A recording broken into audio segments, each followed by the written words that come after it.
I am Kayla Interdonato. I am a core team member at Bioconductor. Probably I believe one of the newest ones. I've been on for about 2 years now. And I was going to do this workshop about how to create a package and then touch a little bit on how the submission process works for Bioconductor. So I have the workshop available on the image. You can find it under the material on how to create and submit a package to Bioconductor. We were running into some issues with, basically we're going to be working with Git and a repo and kind of connecting the two of them. So there were some issues with the Docker image and things like that. So you're not going to be able to do the full create a package on the Docker image, but I will be working off the vignette that's in the package. So you could load the vignette and kind of walk through, but I'm going to show you how to do it locally because really the only package that we're going to be using is devtools. So if you want to follow along locally, you can open up RStudio and install devtools, and that'll give us all the functionality that we need to create a package. Otherwise, feel free to follow along with the vignette or just watch as I work through this. And I think I'm going to set a timer just to make sure that we stay on track. I want to do about like 15 minutes of how to create a package and what we expect in the package. And then I'll do about 15 minutes of the submission and kind of walk you through that. And then whatever time we have left, we'll work on some questions and answers. So be sure to be posting your questions in the polls on Pathable, and Lori will be keeping an eye on that. Lori's done this presentation in the past, and you probably all know Lori through the core team. She knows a lot about package creations and things like that. So if there's any major issues, she can help out in real time. So I'm going to go ahead and get started with some coding because that's what we're all here for. So let me share my screen. And I am going to open up RStudio, which I have here. And the first thing, so what is a package? So you create a bunch of functions and you want to put them together into a cohesive manner. Which would be a package, which includes things like documentation, which can include man pages, vignettes. We really like tests to make sure that the package is doing what it's intended to do. So we're going to talk a little bit about that through this. But the first thing in order to create the package, like I mentioned, we're going to need devtools. This package is going to give us the functionality that we need to create the package. Oops, I'm going to open this up a little bit and kind of hide some of this because I like to just see my code, which maybe I can't. All right, that's fine. So the first function that we're going to use from DevTools is create, and this is going to create our package. So you're just going to use the function create, and then you're going to name your package. In the vignette, I used my first package. We really like camel case for package names. Don't use anything too obscure. I'll kind of talk a little bit about naming packages later on in the submission process. But so we run this and it does a bunch of stuff for us, which I think it's going to pop open this window. So I'm going to X out of that. But so first, initially, it creates the directory, my first package. It's going to set your project to that. It's going to create the R directory. It's going to create a description file, the namespace file, the project file, and then a bunch of other little things. So you should see in the list here my first package, which was the directory that was created. And here's everything, not everything, but a majority of what you're going to need for a package. So this gives you just the bare bones. And you can take a look at just really basic, something like this, my first package. And up here will pop out, this is what the description file looks like at the moment, and we will go back and edit this. But this is what you can see for a typical package, some information about it. And this was all populated thanks to the create function. So one less thing that you have to do. So we have our package created.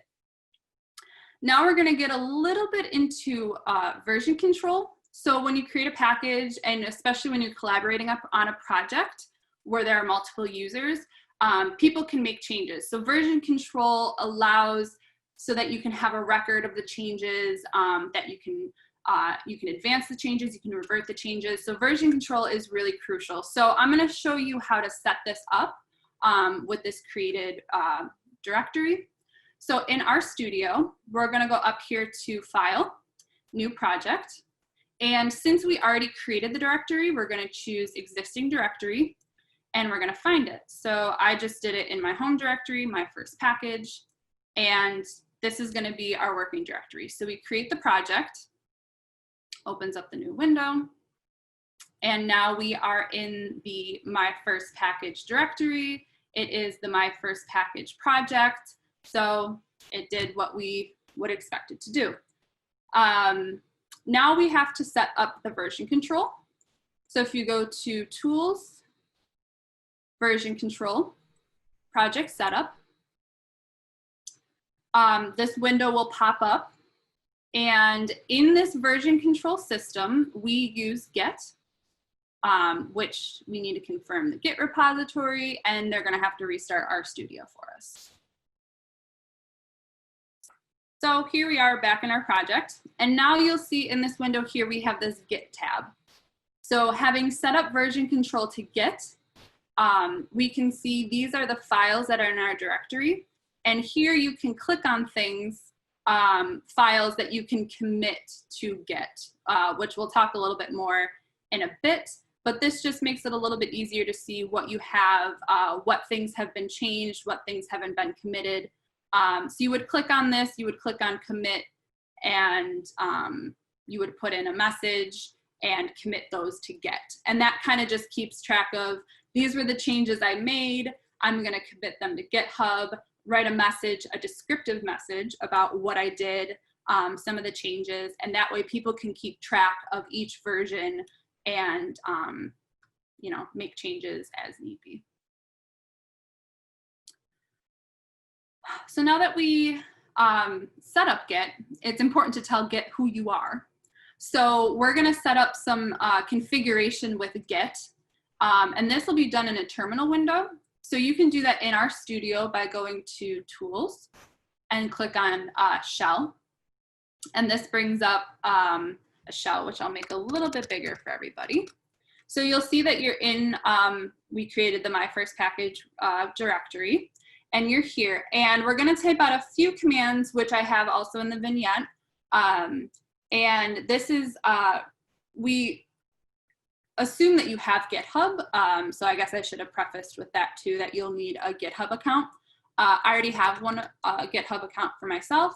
So the first thing is you're going to want to set up the user email.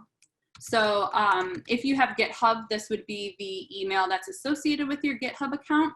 So you write git config global user.email. And then in quotes, you put your email. So my email for my GitHub.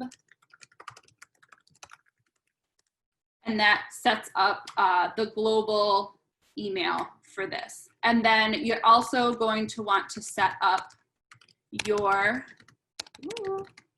love live coding, username. And my username for GitHub. So now it knows who I am. And we could stop here, but we actually want to put this package onto GitHub so that we can share it with other people. So I'm going to close out of here. And again, we're assuming you have a GitHub account for these next steps, but you're going to want to go into the tools here and global options. And we are going to click on Git SVN here. And make sure that these are correct. It should be to the Git path and the SVN path. If you've never done linked like RStudio to your GitHub, you're going to want to create an RSA key. I already have a key here. So if you create an RSA key here, you would just press create, and then you would view the public key, and you have to copy this. So you would copy this and close it. And then we need to go into our GitHub account. So I'm going to switch from RStudio here into my web browser, and I am here on my GitHub, and I'm going to move here into my settings. And you go into the SSH GPG keys, and this is where you would add a new SSH key, title it like work computer, home computer, Kayla's Mac, something, and then you would paste the key in here. And this kind of just makes sure that things are communicating with each other.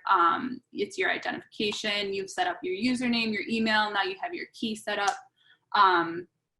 and that should be good. So after you would add the key, which I'm gonna go back here to my home page, we're gonna have to set up a repository for our new package. So you would go over here to new, and you want the repository name to be the same name that we created with create. So this would be like my first package, and it is available, which is good. You can add a description if you want. It's public preferably, but I guess if you were doing this just for yourself, you could choose private. And then you would just create the repository. So if we go here, we see that we have our repository created. We don't have any code or anything because we haven't linked what we have in our RStudio session with this GitHub repo yet, but that is going to be the next step. So we come back here to our RStudio, and we have our package created. We've set up who we are, and we set up our GitHub to know that we have this package, this repo. So now we want to take whatever we have in our RStudio session and connect it with our GitHub. So there's a few more commands that we're going to have to do. And we are going to do this in the shell again. So go into Tools, Shell, and make this a little bit bigger again. And we are going to set up our remotes. So I'm not going to get too much into Git because that's really a whole nother lecture in and of itself. But the commands you're looking for here are git remote, add origin. Oh, hold on one second.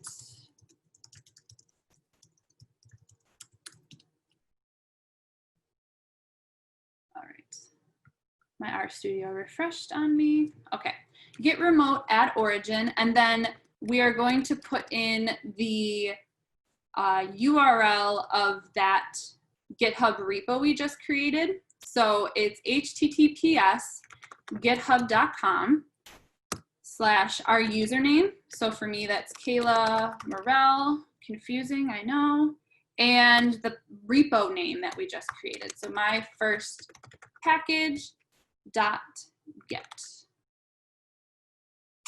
And that should be good. And then we're also going to do this git remote set URL origin to git@github.com:username and the my first package.get.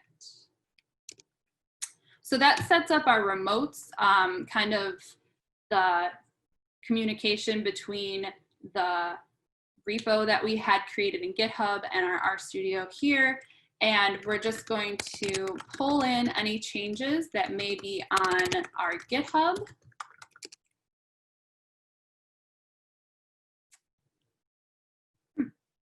All right. Well, love live coding. Okay, so in theory, we should have been able to pull any changes that happen from master. And then we should be able, which this probably won't work, push our changes here up to the GitHub origin master, which again, that didn't happen. So, all right, well, that didn't happen the way I had intended it to happen, but essentially what that's going to do is this git pull would have pulled down any changes from GitHub into our RStudio session, and then the git push would have pushed any changes from our RStudio up to the GitHub. That just makes sure that things are staying in sync with each other. So anything you're working on locally stays in sync with your GitHub, and anything that maybe if people made changes and they merge them into that repo, then you can pull them and just make sure that things are staying in sync. So that's kind of how to set up to make sure things are communicating with each other. And I think that's kind of like the 15-minute mark because I totally forgot to set my timer. But that's kind of how to set it up. And I'll get into what should be in the package. And I think that'll kind of come in the submission process here. So if we wanted to take a look, so when we first created that, use that create function, this is the shell that it created. The description file, which is something that we require. The namespace file is something we require. And this R directory is where all of your R files would go. And really an R package would not be an R package without the R files. So that's kind of necessary as well. So if we go, I had posted some links in the Pathable chat about package submission with Bioconductor. One is if you go here to the homepage of Bioconductor, over here at the developer side, because we're developing a package, we have this package guidelines and package submission. Package submission kind of walks you through how the process works, an intro, what types of packages we accept or things like that. And then kind of what is expected of you as an author maintainer, the submission process. Things are a little bit different for our experiment data packages and our annotation packages. And then a little bit about the review process, because when you submit a package, it gets assigned to one of the core team members and we go through and review the package for certain things. And then some information about what happens after it's accepted, and then where you can get additional support when you, after the fact. So I won't go into that one too much, but this package guidelines is kind of when I sit down to do a package review, this is what I'm looking at as a reviewer. It's not a be all end all. There can be some exceptions, there can be some additions, but this is kind of my checklist that I go through because it really lays out everything that would make a proper Bioconductor package. I'm not going to say a good package because I'm sure there are good packages that don't meet all these requirements and things like that, but this is just a good baseline. So the first thing that we kind of look at is just in general, making sure that you're using the correct version of Bioconductor in R. You should be developing on the Devel version of Bioconductor. So this might be different if you've been a user of Bioconductor and you've been using the release version. Using the Devel version just means that these packages can break a little bit more often because you're introducing new features and things like that. So when you create a new package, it's going to be on the Devel version. And this is kind of just making sure this correctness, space, and time is just making sure you need to run our CMD builds and check on your packages. We'll be doing that no matter what because our CMD check has a checklist that kind of goes through Crayon's requirements. And then we have our own RCMD BioC check. So you run those on the tar that's created with RCMD builds and just make sure there's no warnings, no errors. And you'll see that as well. I should have pulled up a package submission process, which maybe I'll do if I have time. But in our single package builder, you'll get a build report and it'll run RCMD check and RCMD BioC check on your package every time you push a change. And that'll give you the printout and will let you know if there's anything wrong with your package, and then you can kind of tweak it as need be. So we kind of look for a few things here: file naming, size, if it takes too long to run certain things.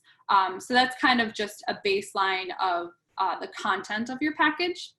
And then this is kind of what we expect inside of the package. So we had talked about this description file. And when we created the description file, the create function makes a very basic, I wonder if I can pull this up here, makes a very basic description file. So you can open this up in RStudio and edit it. I usually edit in just a text editor, whether that be Vim, Emacs, whatever you may use. And it's a very basic description file. There's not a lot of meat to it. So what we would expect is, do you have a proper package name? The title should be, like it says here, it should be one line. The versioning is a little different for us. We do an XYZ number, so it should be, I believe 09, I'm gonna get this wrong if I don't look. 0990 is the version that we expect for a first submission package. So that would have to get changed here. Here you would fill in author information. You can add other authors if it's a multi-author, but we only want one maintainer. So it's easy to track down who's responsible for the changes. Description, this should essentially almost be like an abstract, which is kind of what I look for. You want it to be descriptive as to what your package does. Why is it different from other packages? What makes it unique? Licensing, you're gonna have to put a license in here. This is just a general blurb that DevTools puts in here, and then some other things. So if we go back to this file here, these are kind of the fields here, 1, 2, 3, 4, 5, that can be in a description file and kind of a little bit of information. So I really encourage you to take a look at this if you're thinking about submitting a package and what we look for in packages. So all of these things, the depends, import, suggest fields, this is a big one. This is where you're adding packages that your package may depend on. Your package, if your package is using functionality from another package, this is where you would list those packages in your description file so that people know when they're installing your packages, what other packages are going to be needed and things like that. So that's the description file. The namespace is when you start documenting your R files, which I really didn't get into, but I can always add more. I'm always available to answer questions or what have you, but this namespace, when you start documenting your R functions, you're going to be exporting your functions, you're going to be importing functions from other packages. So this namespace file just really, it just says like export the function name, import from whatever. So we just make sure that things look good as far as function naming. Like right here, make sure that you use camel case or underscoring and don't use a period because that will indicate the S3 dispatch. We prefer the import from, and so you just import a function, you don't import the whole package because that can take up a lot of when you're importing or loading your package, it can take a really long time if you're importing all of these packages, especially if it's a really heavy package. The news file, this is really crucial if you want to be included in like our release information.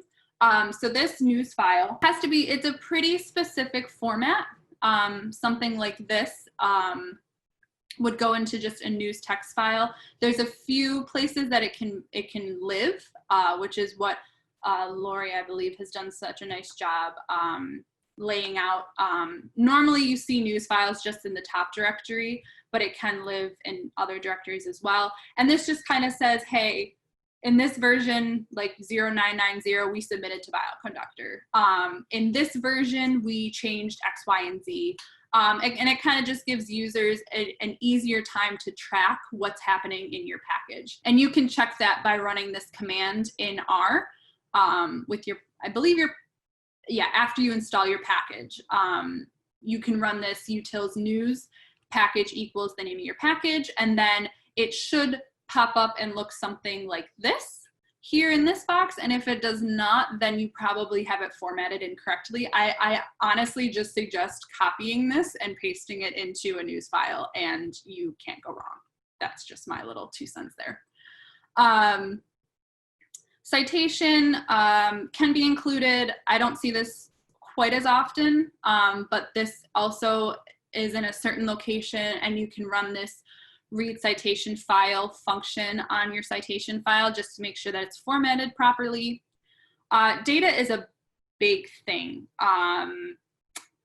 You can have data in a few different places.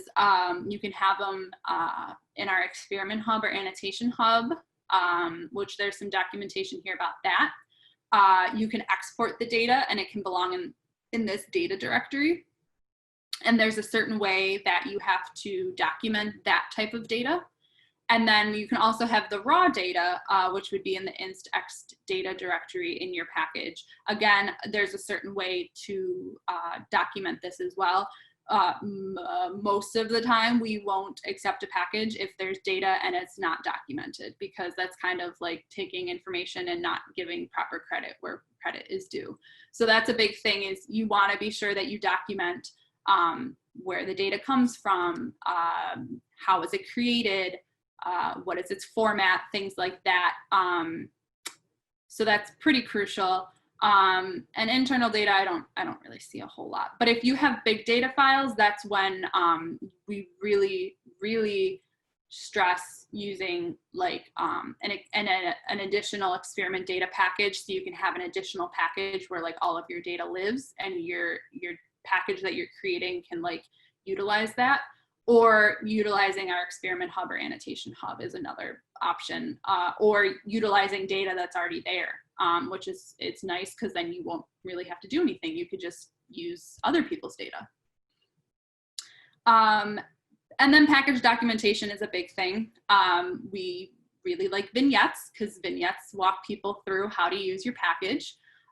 Here are some things that we look for in a vignette. We like an introduction to kind of, again, talk people through what makes your package unique. Things like that. An installation section, which would show the user how to download your package from Bioconductor. We strive for BioC Manager usage, just because it makes it a little bit easier. Table of contents is nice. We have our BioC style package that could make your vignette look really nice, and a BioC styled package, which there's a link up here to BioC style. I think, if I'm not mistaken, most of, like, if you look at the vignette in our instances, like I used BioC style for this vignette, and it just makes it look really appealing. It uses our nice colors, things like that.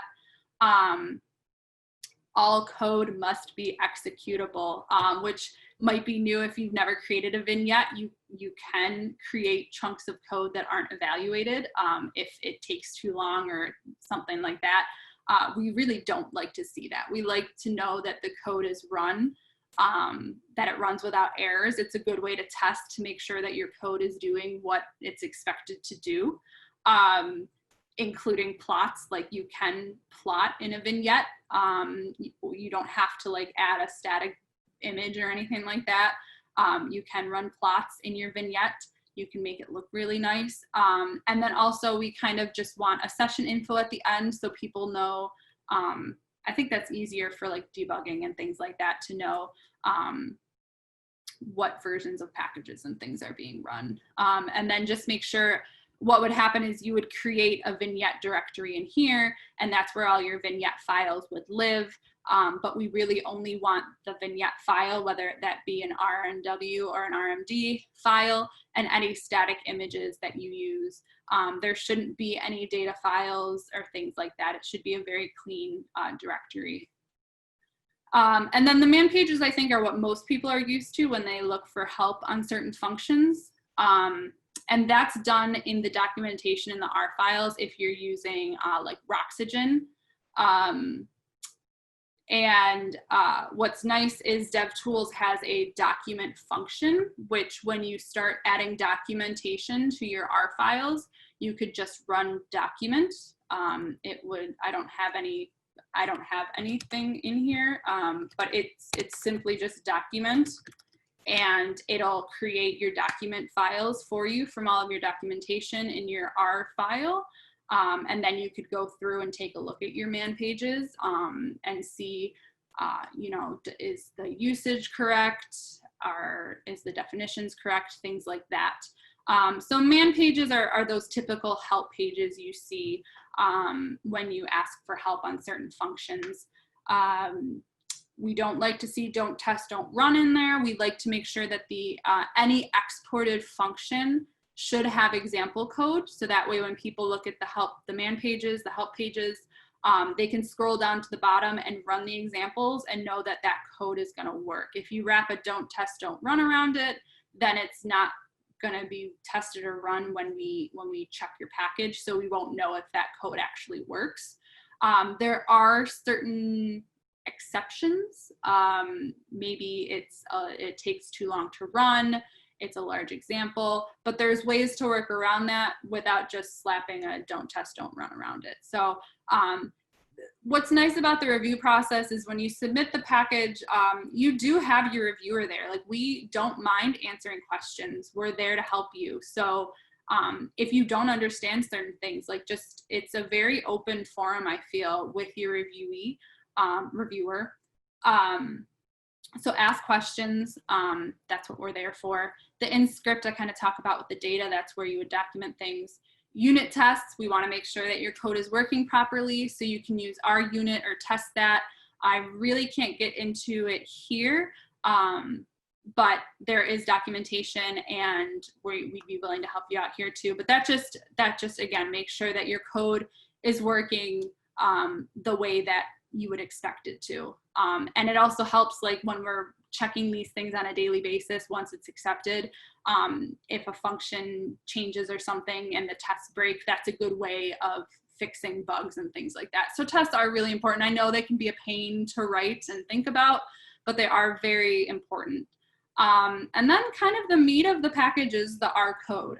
So we kind of lay out some things here of what we look for style-wise, syntax-wise, things like that. Which again, everybody's different in their coding style. So I don't think we can really, like, demand that these be met, but we highly suggest that this is kind of some things that you think about. Obviously, it's really important to not re-implement things from other packages. Like, if you're, like, it's so much easier to just use, you know, don't reinvent the wheel. If there's something that you're utilizing, like, check other packages and see if you could just import it and improve it. This cuts down on duplication and things like that. So that's a big thing about Bioconductor, is just being able to, you know, utilize other people's code and functions and things like that. Which, you know, there's things here, I won't get into too much detail, but just things to keep in mind when you're writing R code. And then C code does happen and things like that. So yeah, that's kind of the submission process. I could try to pull up, this is our issue tracker, which I wonder if I could just pull up really quick. I submitted my BioC set package. So just to kind of give you an idea without picking on anybody specifically, I figure I'll just go to my package. So you would submit this, and then in our issue tracker here, this is kind of where all the action happens. Things are checked. Oh, right, those are no longer working. But you would get a build report, and then this is kind of where your reviewer can give you some feedback. They post reviews of what can be changed, what we suggest to be changed, things like that.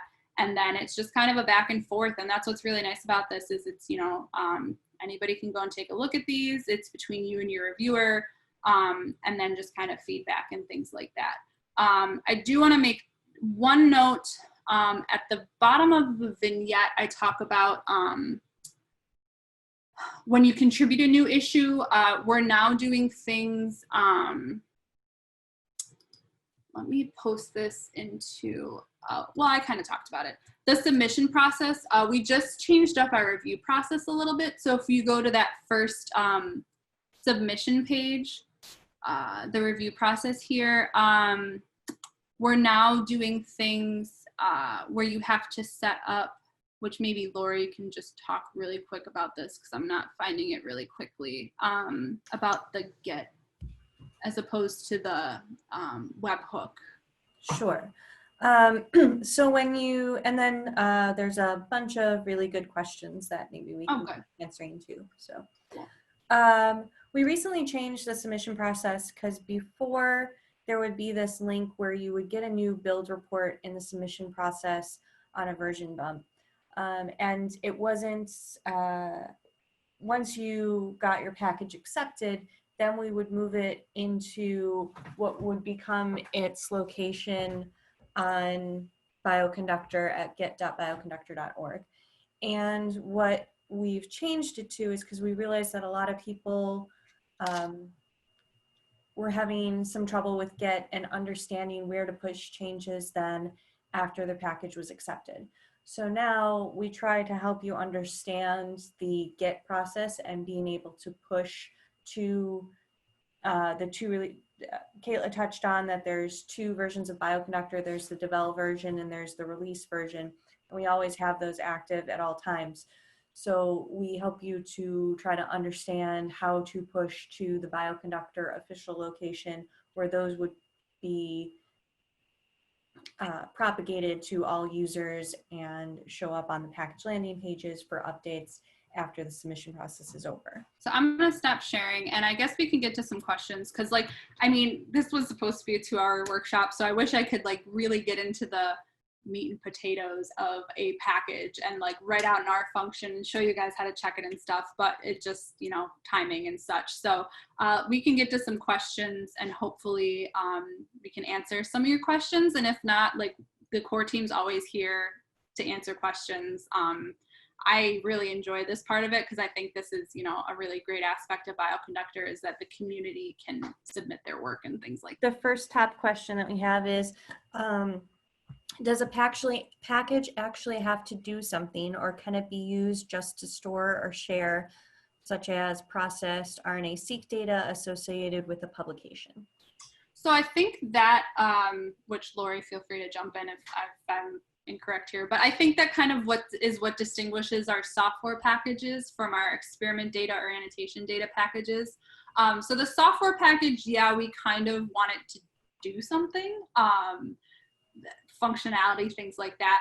But the experiment data package or an annotation package is kind of just that, like it's data or annotations or something like that. So you could submit, or we have workflow packages as well. I forgot to mention that, which kind of just walks through a workflow of something. So there are different flavors of packages.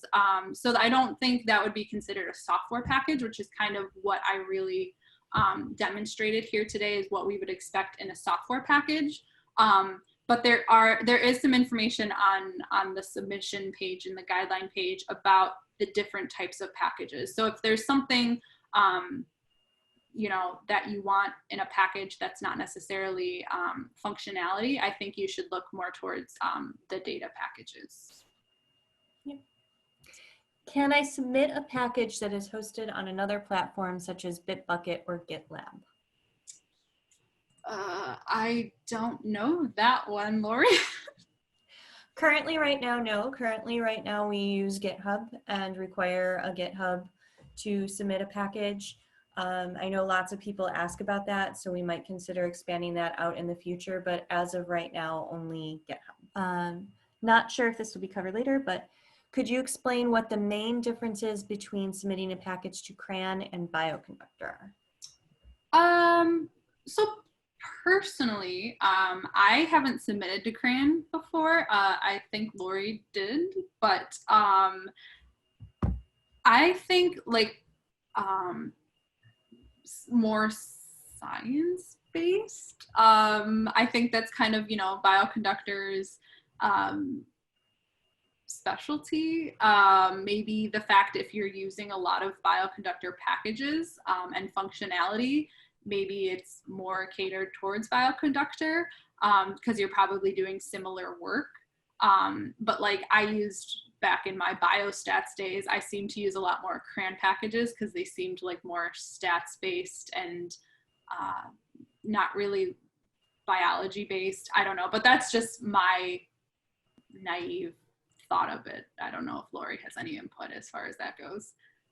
I mean, yeah, Bioconductor obviously is for analyzing biological research. We do have some statistical packages in Bioconductor. As far as the submission process goes, Crayon takes already built tarballs, and we don't do that, and we do this open process of the Git repository because we want to make sure that it's also building and installing, and we do a fresh build and install every night to make sure that all steps of the package are still working properly. So that would probably be one of the biggest differences. And through the submission process, Crayon, unless they've made some major changes, is a lot more closed with you and the reviewer, and it doesn't offer a lot of dialogue. And part of the reason why we use GitHub and do these issues is for that openness, so that it is completely open to the public, it's open for reference, and you can actually have a dialogue, because as Kayla said, there's always exceptions to things that we look for, or maybe it's still erroring, but there is an actual really good reason for it, that you could have that dialogue with us so that we can work through the process together. How do you balance needing the development or latest version of R for package development with the need for a stable R version for data analysis? So I have 2 different versions of R on my computer, and I use like aliases where I have one version, so I'll have like the release version of R and the proper Bioconductor, and there's some magic that happens that points like when I have aliases, so I just say like BioC311 and it opens up the correct R version with the correct version of Bioconductor. So there is some setup that you would have to do on your computer, but you can have different versions of R on your computer. It takes some time and it's a little bit of work, but that way you could just run the RDevel or the R release with the proper Bioconductor.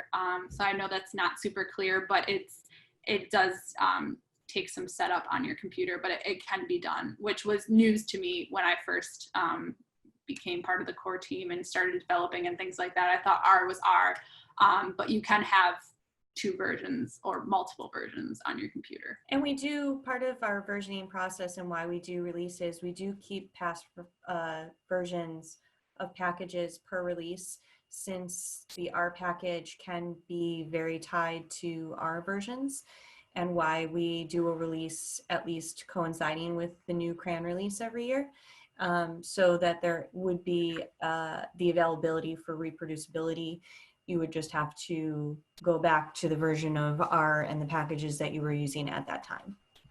And that's also why we recommend doing the session versions with documentation, so you know what versions of packages were used at any given time. Don't reinvent the wheel versus dependency version or dependency burden. Can you briefly comment on this? I did follow the interesting pieces by Robert Costello and Charlotte, so this would be worth. Yeah, definitely. I think both of them have put some work into this, and I think it's just I'm not super knowledgeable about this. This is my basic understanding, but essentially, so reinventing the wheel, yes, you don't want to do that because, you know, I mean, you could do that, but why? If somebody else has done it and done it well, you know, you could utilize that. But there is this balance of, you don't want to just utilize a bunch of other people's functions, because then your package just turns into, when you go to load it, you're loading in all of these packages, and it can, you know, take a long time to run your package. It can make your package, you know, it's kind of like a tree, you know, you depend on a package, but they depend on a package, and so it can get really big really quickly. So I think, you know, you can look at something like Robert had done, where you can kind of print out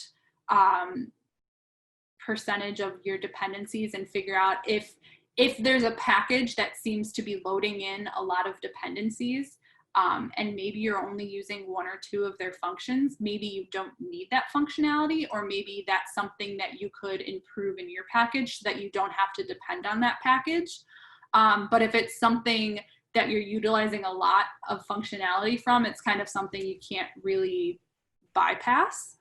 So that's my basic understanding of it. So it's kind of like a give and a take. Like, you know, you don't want to reinvent other people's work if it, you know, if it works well and things like that. But at the same time, you don't want to just create a package which is just a huge import of other people's packages, because then that could just be a really bulky package. And so I think definitely take a look at what Robert had put together during one of the developer forums that kind of can print out your dependencies and how many packages they're bringing with them and this and that. And you can see maybe you could cut down some of your functionality and just clean up your package a little bit. So it's a fun little game to play, I guess, when it comes to development. There's definitely a balancing act, and the biggest things that we don't want reinvented, because most of the time there was a lot of thought process to go into it in Bioconductor already, would be like the import functions or a data structure for a particular class, because we do like to see the interoperability between packages as well, and to allow users to use not only your package but other packages. So the biggest things to watch out for that we wouldn't recommend reinventing would be those imports and class structures. I did see in the chat, people are asking, I'm trying to see if I can pull up the developer forum that was talked about, but you can also, I know on the Devel Slack, there was also some discussion probably in the developer forum channel about. And we can find that and post that. The chat will be available after, after this session ends too, so we'll make sure that we get a link in there. There are the slides, at least from the developer forum, if people want to take a look.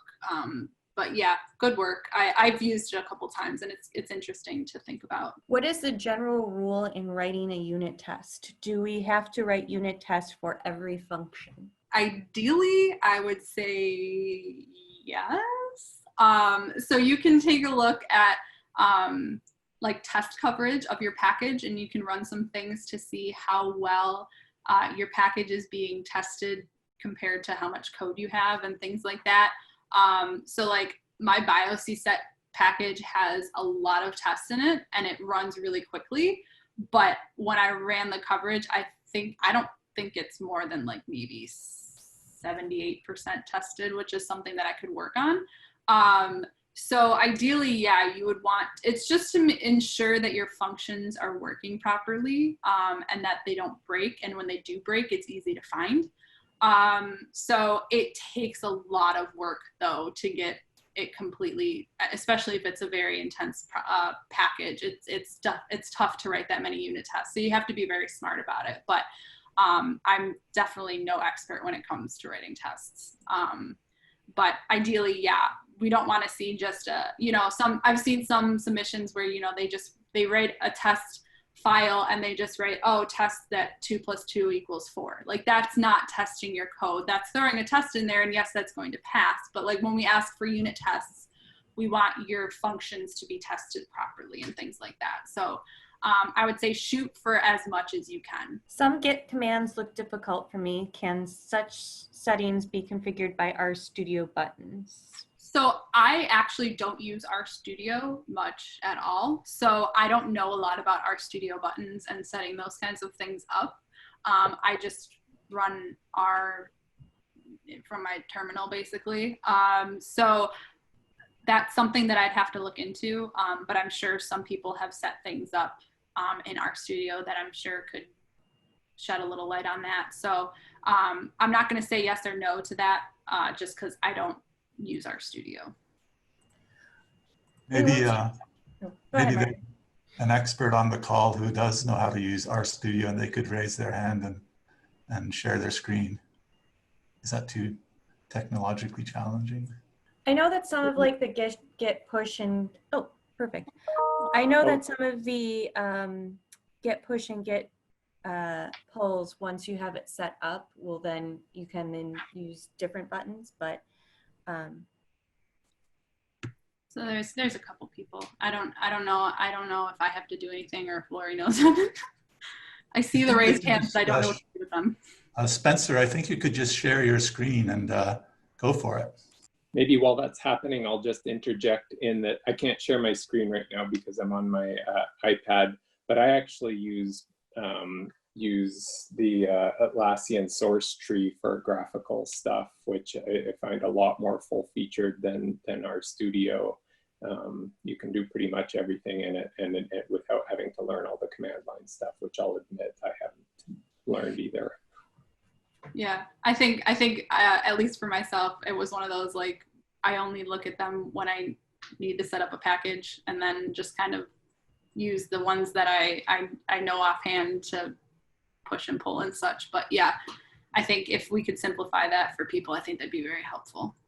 Yeah, but there are buttons in RStudio for doing pushes and commits, and even branching in the latest version. Yeah, so like here's my RStudio session. If I come down here, there's a tab that says Git. Oh, wait, actually, if you go to, what is this? Tools, version control. There's like a project. You won't see all this stuff if you haven't set it up yet. And it should auto-detect if it's in a Git repository. But if you click project setup, just change your version control system to Git. And then down here, so if I make a change to this file and save it, it'll show me my unstaged commits. And you can click the box and click commit. And then do you see the pop-up? It'll show you this pop-up. And you can write a new commit message and click commit. And then, oh, whoops.